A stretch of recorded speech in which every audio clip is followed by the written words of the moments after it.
At yo, what's up mga par, magandang umaga sa inyo at muli Sunday vlog tayo mga par, no? At matagal-tagal na tayo hindi nakapag-upload, no? Sa inyo lahat, nabis tayo sa simbahan mga par, sa gawain simbahan. At nakapost yun sa GC mga par, no? Papalo nga pala ng GC namin dito sa aming simbahan, sa Dambana mga par, no?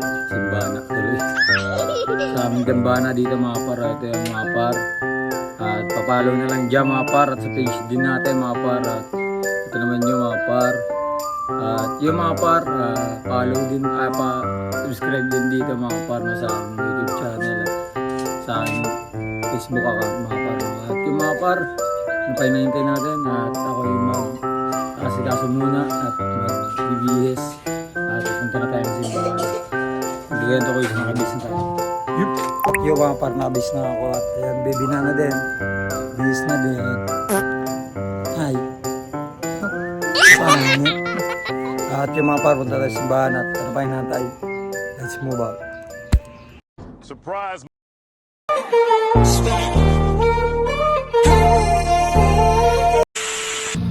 Time check. Nasa sila, Princess? Wala pa? 9:03 na mga par. Ayun, poging-pogi oh. Asikaso. Naluluwa po. Dito na tayo sa simbahan mga par, no?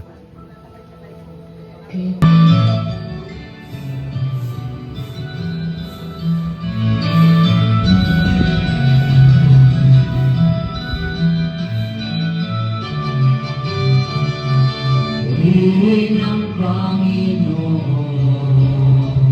umawit ng kagalakan, at tugtugin ang gitara, at ang kaaya-ayang hirap. Ipan ninyo ang trompeta sa ating pagkabak.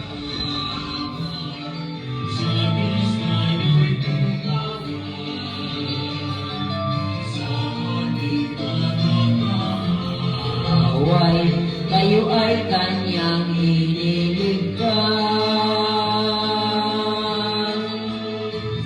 Purihin ang Panginoon, umawit ng kagalakan, at tugtugin ang gitara, at ang kaaya-ayang hirap. Ipan ninyo ang trompeta.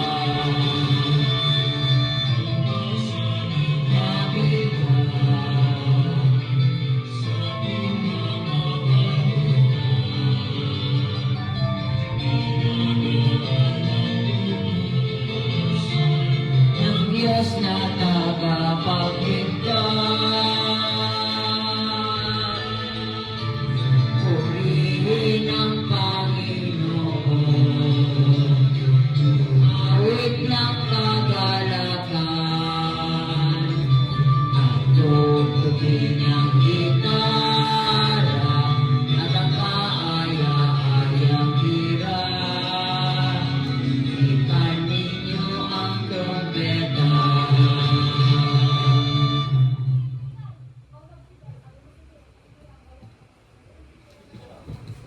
Kayong mga bagong silang ay maghanap na makamtan ang gatas na espiritual na dulot ng Amang Banal. Hallelujah! Siya ay kawitan. Sa ngalan ng Ama, ng Anak, at ng Espiritu Santo. Amen. Ang pagpapala ng ating Panginoong Jesucristo, ang pag-ibig ng Diyos Ama, at ang pagkipagkaisa ng Espiritu Santo na may sumainyo lahat. At sumainyo rin. Mga kapatid, dala ng labis na kalungkutan, kabiguan at kapos na pananampalataya, hindi naniwala si Tomas na mapabilang muling pagkabuhay, na napabalitang muling pagkabuhay ni Jesus sa kapangyarihan tulot ng muling pagkabuhay ng Panginoon, na palitalawa ng Panginoon ng tuwa at pananampalataya ang ating mga pagdududa at takot. Ipinagdiriwang natin ngayon ang linggo ng banal na awa. Pinasimulan ni Senyor Faustina al ulwaskan ang devosyonong ito para patuloy nating harapin ng may lubos na pagtitiwala sa dakilang habag ng Panginoon ang mga pagsubok at habang ng buhay. Sa muling pagkabuhay ni Jesus, ipinamalas ng Diyos ang tagumpay ng kawa sa kasalanan at kamatayan. Mga kapatid, upang maging marapat po tayo sa pagdiriwang ng mga banal na misteryo, andin mo ng ating alalahanin ang ating mga nagawang pagkukulang sa Diyos at sa kapwa, at ito'y hina natin ng kapatawaran. Sabay-sabay po tayo. Inaamin po Sa mapapagin ng Diyos at sa inyo mga kapatid, na lubha akong nagkasala sa isip, salita at sa gawa, at sa aking pagkukulang. Kaya isinasama ko sa mahal na Birheng Maria, sa lahat ng mga anghel at mga banal, at sa inyo mga kapatid, na ako'y panalangin sa Panginoong ating Diyos. Naway kaawaan tayo, makapangyarihan Diyos, patawarin tayo sa ating mga kasalanan at patnubayan tayo sa buhay na walang hanggan. Amen. Panginoon, kaawaan mo kami. Panginoon, kaawaan mo kami. Kristo, kaawaan mo kami. Kristo, kaawaan mo kami. Panginoon, kaawaan mo kami. Panginoon, kaawaan mo kami. Papuri sa Diyos sa kaitan, asan tayo. Ama naming makapangyarihan, sa pagdiriwang namin ito ng Pasko ng pagkabuhay ng anak mo, na pinag-alab mo ang pananalig namin sa iyo, ang magandang loob mo sa amin ay lalo mong pinag-ibayuin, upang maisaloob na mabuti ng lahat ang kadalisayang dulot ng binyag, ang Espiritong bigay mo sa iyong mga anak, ang dugong dumanak upang kanyang maligtas, sa pamagitan ni Jesucristo kasama ng Espiritu Santo, magpasawalang hanggan. Amen.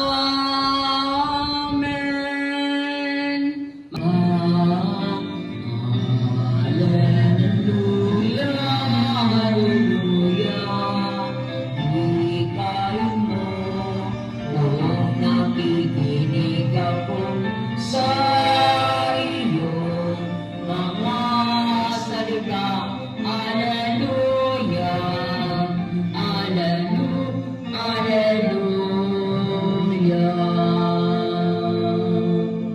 Sumainyo ang Panginoon. at sumainyo rin. Ang kapapahayag ng Ebanghelyo ng Panginoon ayon kay San Juan. Papuri sa iyo, Panginoon.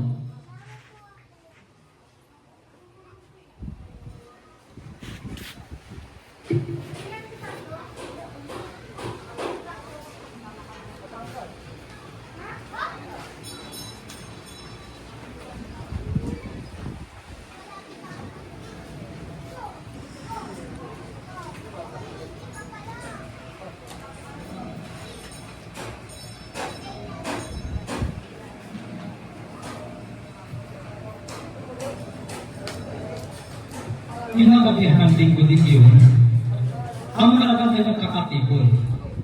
Nakapilit ang mga pinto ng bahay na kanilang pinagtitipunan dahil sa takot nila sa mga Hudyo. Dumating si Jesus at tumayo sa gitna nila. Sumainyo ang kapayapaan, sabi niya. Pagkasabi nito, ipinakita niya ang kanyang mga kamay at ang kanyang kagiliran.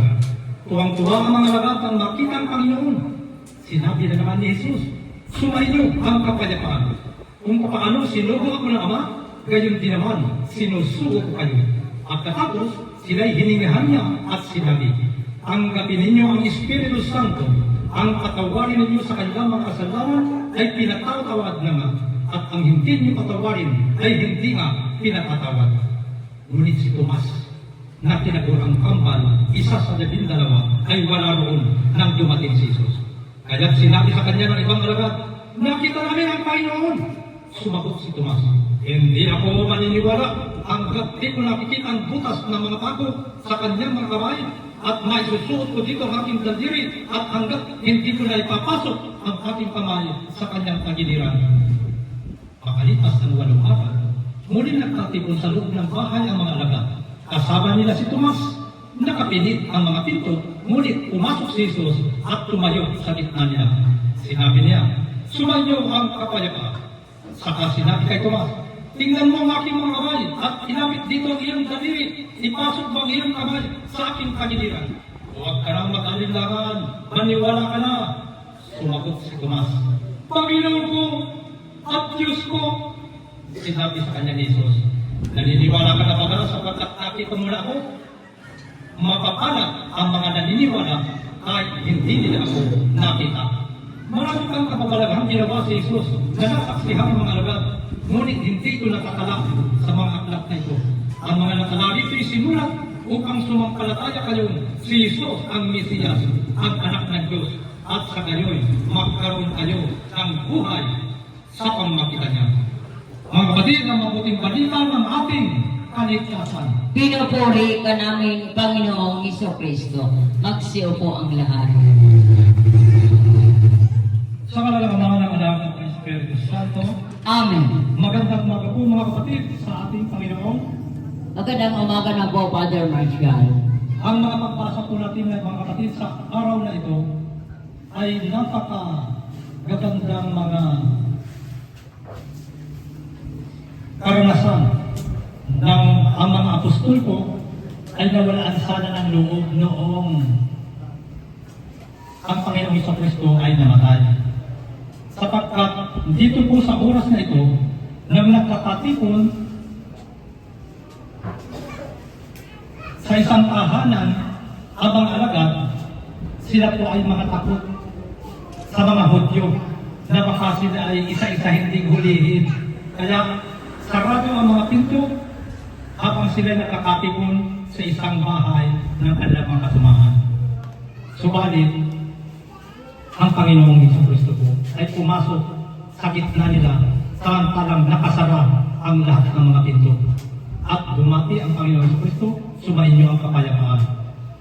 At kung papaanong isinugo ako ng Ama, kayo isinusugo ko rin. At sinabi pa ng ating Panginoong Jesucristo, ang patawarin ninyo ay hindi patatawarin. At ang tinatawag ninyo ay patatawarin. Ito po yung mga pangungusap, dilin ng ating Panginoong Jesucristo na gagawin ng mga apostol at ng kanyang mga tagasunod na gagawin lingkod ng Diyos. Ito po yung pinagbabatayan ng ating mga kasalanan sa kumpisal sa banal na kumpisal. Kaya po mga kapatid, tayo ay magpatawaran sa ating mga kasalanan. Huwag na natin patulan yung mga samanan loob na hanggang sa dumating na tayo magsasagutan. Huwag na po ganun mga kapatid, sapagkat kung tayo ay tuloy na kakasunod ng ating Panginoon Kristo, dito na tayo manalig sapagkat anuman ang oras na dumating sa ating buhay, tayo po ay isasama ng Panginoon Kristo sa kaligtasan. Lahat naman po tayo ay nagnanais ng kaligtasan. Amen po ba? Lahat po tayo ay isasama ng ating Panginoon. Kaya tapos na po yung sakripisyo na ginawa ng ating Panginoon Kristo, nagbuwagi na siya at nalupig na niya ang kamatayan. Kaya po, ang aming gawin na naman natin, ipagpatuloy po natin yung mga biling at mga atas ng ating Panginoon Kristo na tayo magbabutihan sa isa't isa upang tayo ay priority na isasama ng Panginoon sa kaligtasan. Alam po ninyo mga kapatid, kung hindi tayo agad mamatay sa mundong ito, tayo tumanda sa matagal na panahon bago tayo mamatay. Subalit kapag dumating yung tinatawag na rapture, mapapaagad ang pagkuha sa atin ng Panginoon. May tinatawag po sa banal na kasulatan mga kapatid, yung pagkuha sa mga mananampalataya. Pag yun, ang may kagustuhan po nun ay panahon ng Panginoong Jesucristo ang may kagustuhan po nun. Walang makakaalam po nun. Taon at oras at panahon. Kapag dumating ang tinatawag na rapture, saan mang panig ng daigdig, may sinasabi sa banal na kasulatan, may ating paghahain ay maging kalugdan ng Diyos Amang makapangyarihan sa lahat.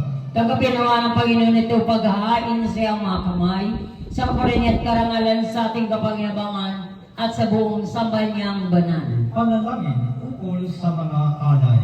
Ama naming likha, tumahayan mo po ang mga alay ng iyong sambayanan upang ang iyong binigyan ng bagong buhay sa pagpapasampalataya sa iyong ngalan at pagdalisay noong sila'y binyagan ay makapakinabang sa ligayang walang katapusan sa pamamagitan ni Kristo kasama ng Espiritu Santo magpasawalang Amen. sumainyo ang Panginoon. At sumainyo rin. Itaas sa Diyos ang inyong puso at diwa. Itinaas na namin sa Panginoon. Pasalamatan natin ang ating Panginoong Diyos. Marapat siya ay pasalamatan. Ama naming makapangyarihan, tunay nga marapat na ikaw ay aming pasalamatan, lalo na ngayong ipinagdiriwang ang paghahay ng Mesiyas, ang maamong tupan at tumubos sa aming lahat.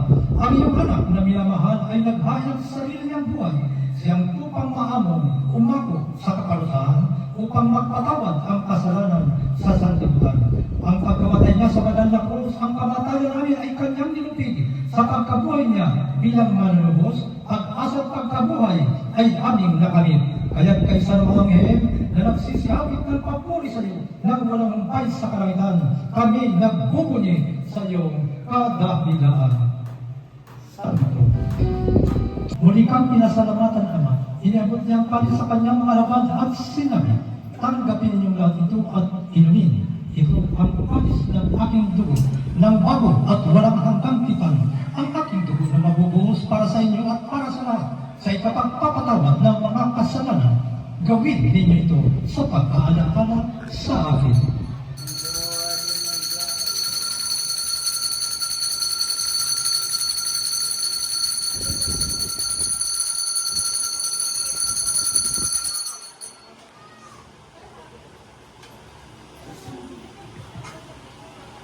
Ipagdangan natin ang sakramento ng ating pananampalataya. Sa pamamagitan ni Kristo, kasama niya at sa Kanya, O Diyos amang makapangyarihan, ikaw ay pinupuli at ipinagdaraman, kaysa ng Espiritu Santo, magpasawalang hanggan. Amen.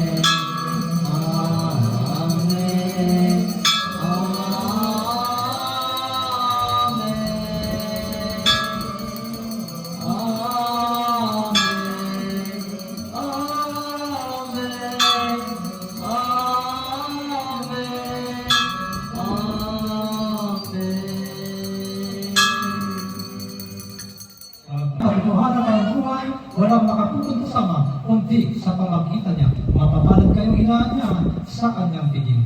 Panginoon, di ka nagarapat-dapat na magpatuloy sa iyo, ngunit sa isang salita mo lamang ay gagaling na ako. Tanggap natin sa katawan ng ating Panginoon Kristo ay makapagtatawad ng mga kasalanan ngayon at pagpasawalang. Amen. Katawan ni Kristo. Amen.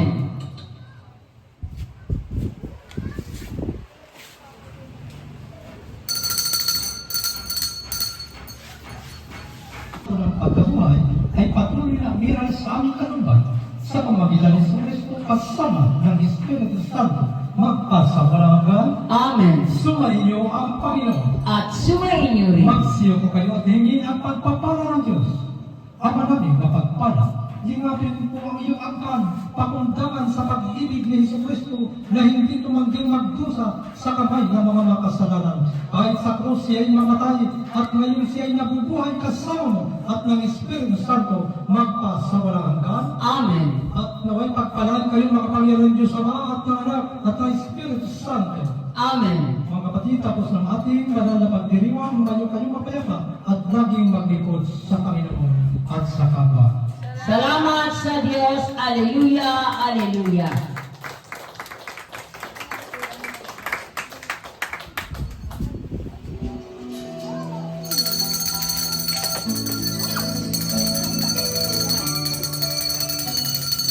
Magpasalamat kayo sa Panginoon.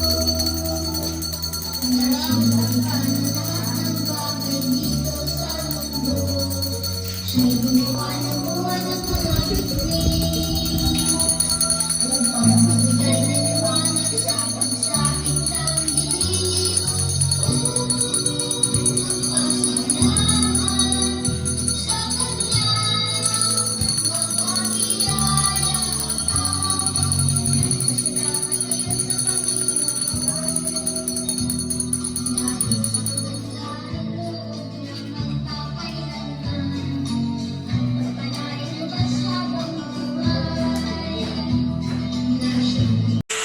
At ayun na nga mga par, no? Tapos na ating banal na misa, no?